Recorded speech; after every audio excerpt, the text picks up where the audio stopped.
السلام علیکم ورحمۃ اللہ وبرکاتہ۔ رب اشرح لی صدری ویسر لی امری واحلل عقدۃ من لسانی یفقہوا قولی۔ آج ہم بات کریں گے وضو کے بارے میں۔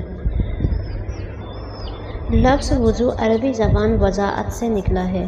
اس کا معنی ہوتا ہے پاکیزگی، صفائی، خوبصورتی، چمک اور تازگی۔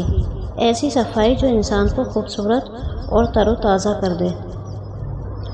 وضو کا اصطلاحی معنی ہوتا ہے مخصوص اعضاء کو مخصوص عبادت کے لیے مخصوص طریقے سے دھونا، جیسے چہرہ دھونا، ہاتھ پیر دھونا، سر کا مسح کرنا۔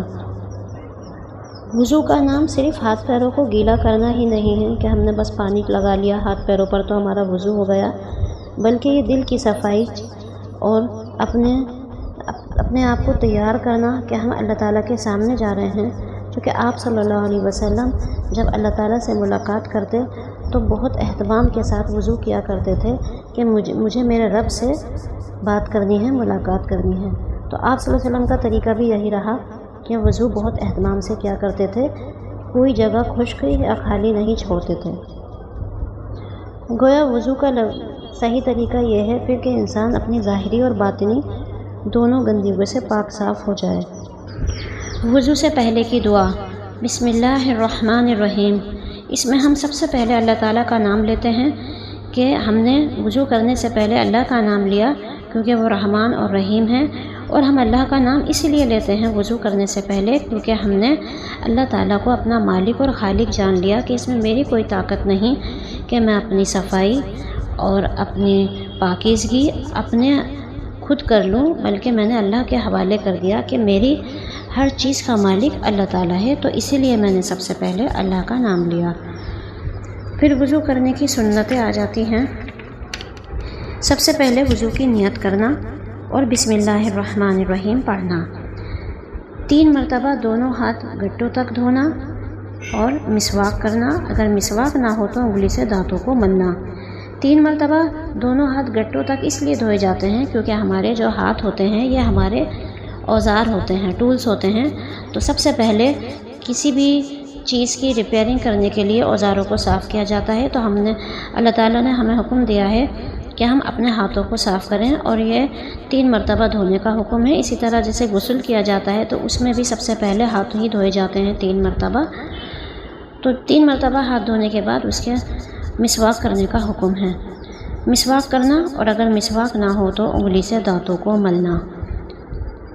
آپ صلی اللہ علیہ وسلم مسواک بہت تاکید سے کیا کرتے، آپ کے پاس ہر وقت مسواک موجود ہوتی، 5 وقت تو آپ مسواک کرتے ہی تھے نماز کے وضو کے لیے، اس کے علاوہ بھی آپ رات کو سوتے وقت بھی مسواک کیا کرتے تھے۔ آپ اپنی مسواک اپنے کان کے اوپر لگا لیا کرتے تھے، جیسے منشی ہوتے ہیں نا جو اپنے کان کے اوپر پین لگا کر رکھتے ہیں، ان کو زیادہ کام ہوتا ہے لکھنے کا، تو ایسے ہی آپ صلی اللہ علیہ وسلم اپنا مسواک اپنے کان کے اوپر لگا لیا کرتے، اور اگر مسواک موجود نہ ہو تو انگلی سے ہی اپنے دانتوں کو مل لینا چاہیے کیونکہ اس سے ہمارے دانتوں کی گندگی نکل جاتی ہے اور ہمارے منہ میں سے بدبو آنا بند ہو جاتی ہے اور پھر پاک صاف ہو جاتا ہے۔ 3 بار کلی کرنا، 3 بار ناک میں پانی چڑھانا، ہاتھوں اور پیروں کو دھوتے وقت انگلیوں کا خلال کرنا۔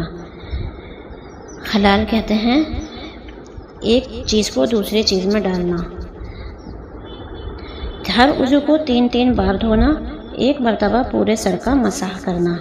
سر کا مسح کے ساتھ کانوں کا مسح کرنا، ایک کے بعد دوسرا عضو فوراً دھونا، جیسے چہرے دھونے کے بعد فوراً ہاتھوں کو دھونا، یعنی اپنی مرضی نہیں چلانی ہے کہ ہاتھ دھو لیا یا پیر دھو لیا یا ایک عضو دھونے کے بعد باتوں میں لگ گئے یا کسی اور دنیاوی کام میں لگ گئے، تو ایسا نہیں کرنا بلکہ ترتیب وار وضو کرنا ہے۔ وضو کے درمیان کی دعا بھی پڑھنی ہے، اللہم اغفر لی ذنبی، اے اللہ تو میرے گناہوں کو بخش دیجئے، ووسع لی فی داری، اور میرے گھر کو کشادہ کر دیجئے، وبارک لی فی رزقی، اور میرے رزق میں برکت دیجئے۔ اب دیکھو اللہ تعالیٰ نے ایک تو ہمیں وضو کی خوبی بتائی ہے کہ وضو سے انسان پاک اور صاف ہو جاتا ہے، اور وضو کے درمیان ہی ہمیں یہ دعا بتا دی گئی کہ جب بندہ گناہوں سے پاک صاف ہو جاتا ہے، یعنی جب بندہ وضو کرتا ہے تو اس کے ہاتھ کے، پیر کے، چہرے کے، منہ کے اندر کے، ناک کے، ناخنوں کے نیچے کے، جہاں کہیں بھی کوئی گناہ ہوتا ہے تو وہ سب نکل کر چلا جاتا ہے، یعنی انسان پاک صاف ہو جاتا ہے۔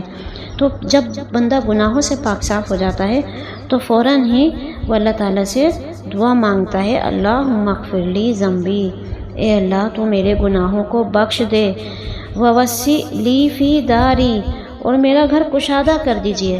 اب یہ گھر کشادہ کرنا کیسا ہے کہ ہم اپنے گھر کے لیے دعا مانگ رہے ہیں کہ اے اللہ تو میرے گھر میں برکت دے، رحمت دے، اس میں خیر و عافیت دے، اور ہمارے گھر میں کسی طرح کا کوئی جھگڑا نہ ہو، ہم سب میں پیار محبت ہو، ہم ایک ساتھ رہیں، پیار سے رہیں۔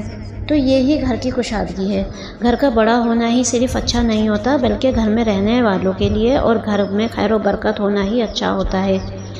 یہ تو ہو گئے دنیا کے گھر کی بات، اسی میں ہی ہمارے آخرت کے گھر کی بھی بات آ جائے گی، یعنی قبر کا جو ہمارا گھر بننے والا ہے، مرنے کے بعد جو ہمیں گھر ملے گا، اس کی بھی ہم نے اسی میں دعا مانگ لی کہ اے اللہ تو میرے گھر کو کشادہ کر دے، ووسع لی فی داری، میرے گھر میں وسعت دے، چونکہ قبر کی تنگ ہونا ایک عذاب ہے۔ جو لوگ گناہ گار ہوں گے ان کی قبر تنگ ہو جائے گی، بہت سمٹ جائے گی، حتیٰ کہ بندے کی ایک پسلی دوسرے پسلی میں جا کر گھس جائے گی۔ تو اس لیے ہم وضو کے درمیان یہی دعا مانگتے ہیں کہ اے اللہ تو میرے گناہوں کو بخش دے اور میرے گھر کو کشادہ کر دے، وبارک لی فی رزقی، اور میرے رزق میں برکت عطا فرما، یعنی جو میرا گھر ہے اب دنیا کی زندگی میں، میرا کھانا، میرا مال، میرے صحت تندرستی، میری اولاد، ہمارے گھر کی ساری چیزیں، اور سب سے بڑا رزق جو اللہ تعالیٰ نے ہمیں دین اسلام دیا ہے، جو ہمیں قرآن کا علم دیا ہے، اے اللہ تو اس میں برکت دے۔ اگر اس میں برکت رہے گی تو ہماری آخرت بھی اچھی ہوگی، ہم اپنے مرتے دم تک ایمان پر رہیں گے، اللہ کا کام کرتے رہیں گے۔ تو ہم وضو کے درمیان یہ دعا مانگ رہے ہیں، اور وضو کے درمیان یہ دعا کیوں مانگنے کا حکم ہے؟ کیونکہ وضو کر کے بندہ پاک صاف ہو جاتا ہے، تو جب بھی وضو کے بعد کوئی بھی دعا مانگی جاتی ہے تو وہ قبول ہوتی ہے۔ پھر وضو کے بعد کی دعا ہے اشہد ان لا الہ الا اللہ، میں گواہی دیتی ہوں کہ اللہ کے سوا کوئی عبادت نہیں مگر صرف اللہ ہی ہے، وحدہ، وہ اکیلا ہے، لا شریک لہ، اس کا کوئی شریک نہیں، واشہد ان، اور میں گواہی دیتی ہوں کہ محمدً عبدہ ورسولہ، کہ محمد صلی اللہ علیہ وسلم اللہ کے بندے اور اس کے رسول ہیں۔ اب ہم نے وضو کے فوراً بعد کیا کلمہ پڑھا کہ ہم گواہی دیتے ہیں کہ اللہ کے سوا کوئی عبادت کے لائق نہیں ہے، وہ اکیلا ہے، اس کا کوئی شریک نہیں ہے، اور محمد صلی اللہ علیہ وسلم اللہ کے بندے اور اس کے رسول ہیں۔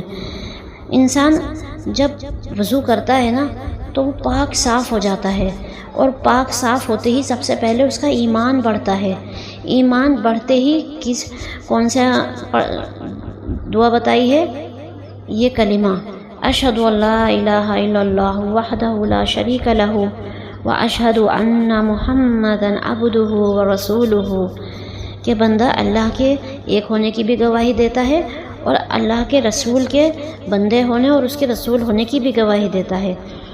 تو یہ دعا ہمیں سکھائی جاتی ہیں اس لیے تاکہ ہمارا ایمان کامل ہو جائے اور ہم گناہوں سے پاک صاف ہو جائیں۔ وضو کے متعلق کچھ احادیث بھی موجود ہیں، جس میں سب سے پہلے بتایا ہے الطہور شطر الایمان، پاکیزگی آدھا ایمان ہے۔ تو یہ صرف پاکیزگی نہیں بلکہ دل کی صفائی، اللہ کے ساتھ اپنا تعلق و ربط قائم کرنا، اور پھر اللہ کی گواہی دینا اور آپ صلی اللہ علیہ وسلم کے رسول ہونے کی گواہی دینا بھی ہے۔ آپ صلی اللہ علیہ وسلم نے فرمایا ہے کہ جب بندہ اپنا ہاتھ اور چہرہ دھوتا ہے تو اس کے گناہ جھڑ جاتے ہیں، حتیٰ کہ اس کے ناخنوں کے نیچے سے بھی گناہ نکل جاتے ہیں۔ تو یہ وضو کرنا صرف جسمانی صفائی نہیں ہے بلکہ روحانی بھی ہے، کہ جسمانی تو گندگی ہٹے گی بندے کے اوپر سے، اور روحانیت کیا ہوگی؟ پاک صاف ہو جائے گی، یعنی بندہ گناہوں سے پاک ہو جائے گا۔ پھر اس کے بعد حدیث آتی ہے کہ آپ صلی اللہ علیہ وسلم فرماتے ہیں کہ قیامت کے دن میری امت اپنے چمکتے ہوئے اعضاء سے پہچانی جائے گی، یعنی بندے کے ہاتھ، پیر اور چہرہ اس طرح چمک رہے ہوں گے۔